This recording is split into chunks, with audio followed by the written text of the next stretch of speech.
شیار ببج خونه ای ümmeta Müslüman Mana binen kafir o hayırlı var u cihan Şiyar bebej xevne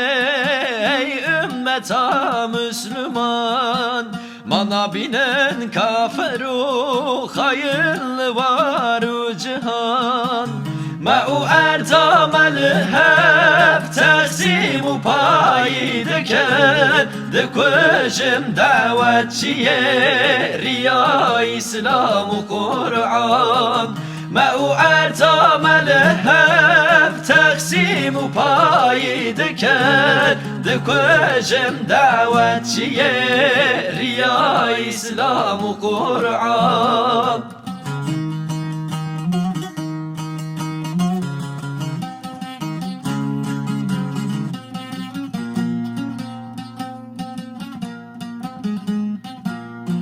وخاينا دخواسه وك إسرائيل اللعين دسن قاوه أمته خنجار كد بشكين وخاينا دخواسه وك إسرائيل اللعين دسن قاوه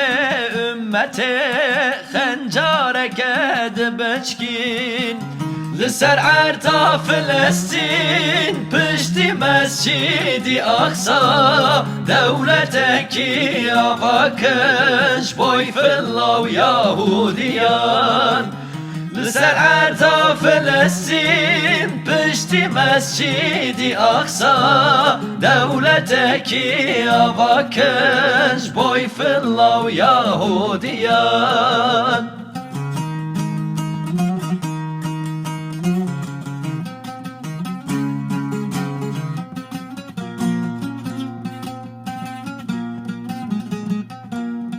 مسكين بدن إسرائيل را خورت فلسطين بإسلام و قرآن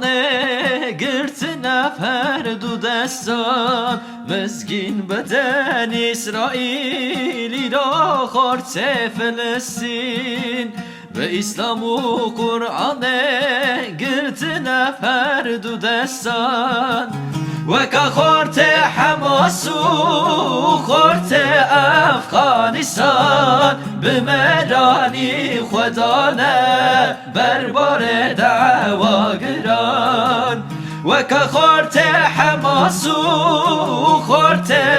افغانستان بمرانی خدانه بربار دعواگران شیار ببج خونه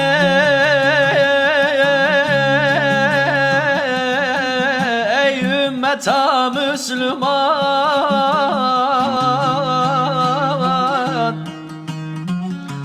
Bana bidin kafir o hayırlı var u cihan ما ارتام الهف تقسیم و پایی دکن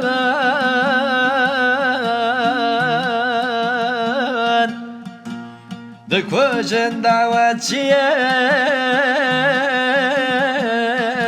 ریا اسلام و قرآن